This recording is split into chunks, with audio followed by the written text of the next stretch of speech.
Hello everyone, welcome to our channel. Today's topic is narcissistic parents. Some parents seem to really love their children, but when that child grows up, they always feel like something is missing. Could this be the effect of a narcissistic parent? How can we tell if we have a narcissistic parent? Yes. So you've actually chosen a really good topic, because in this sense, I think it's important to raise awareness among people.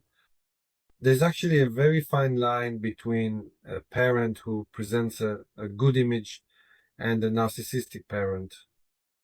Because when we look at narcissistic parents from the outside, we see how attentive and involved they seem as mothers and fathers. They put their children at the center and so on. We even notice behaviors that we might want to model ourselves. But in reality, that's not the case.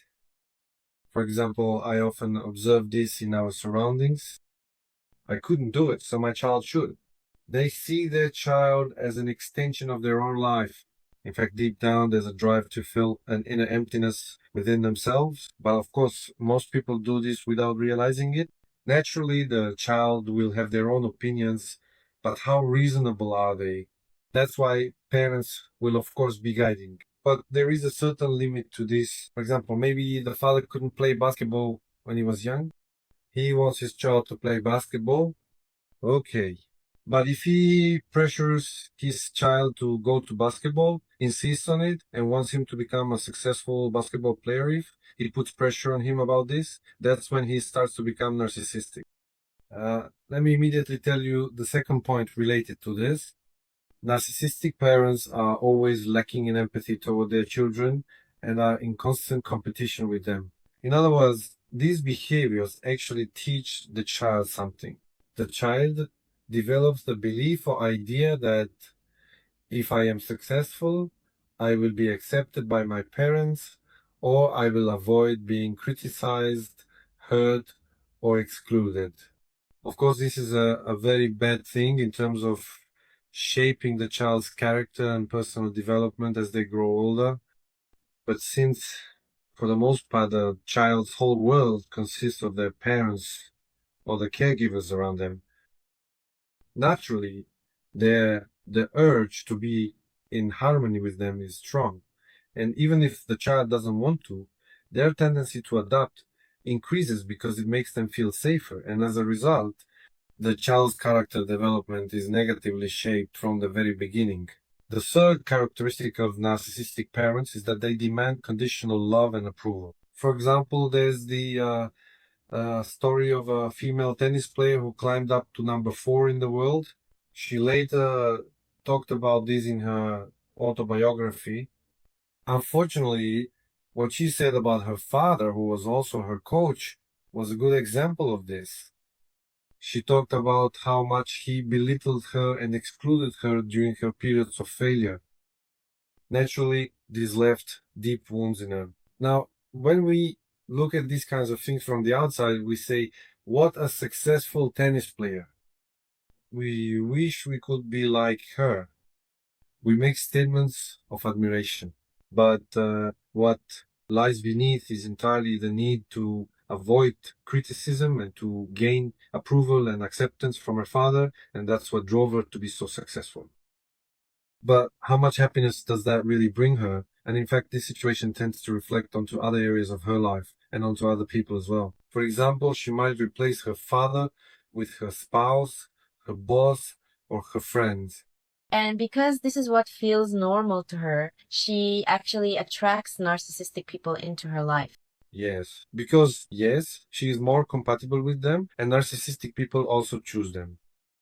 Actually, They are compatible. yes, because they are children who have been taught since childhood how the process should be, and they adapt to this easily. So for them, there is nothing particularly abnormal about it.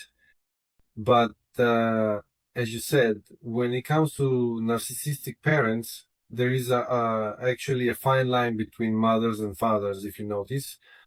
Take a moment to reflect on yourself or your surroundings. One of the things that shapes your character is the attitude of your parents or the group you take as role models and are a part of. how much of an impact do these kinds of experiences have on your character development or on the person you are today? Let's meet in the comments. And as parents, I want us all to take a moment to reconsider how we should treat our children. Because children always learn best by observing those around them, and that's what is most right for them. If they don't want to go to basketball, let them stay home. At this point, parents often start to have certain worries. But tomorrow, it will be too late to start. What if they change their mind?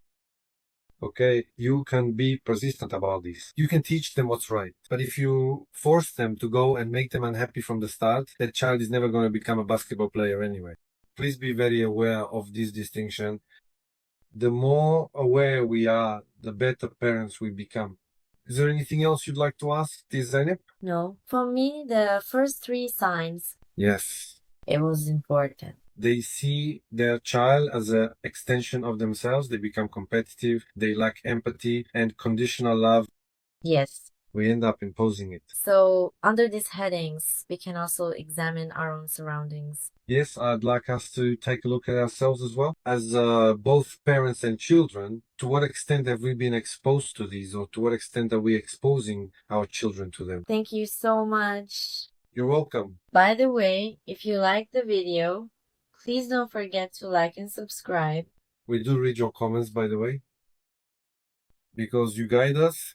In fact, you shape the process. We want to upload the video here every week.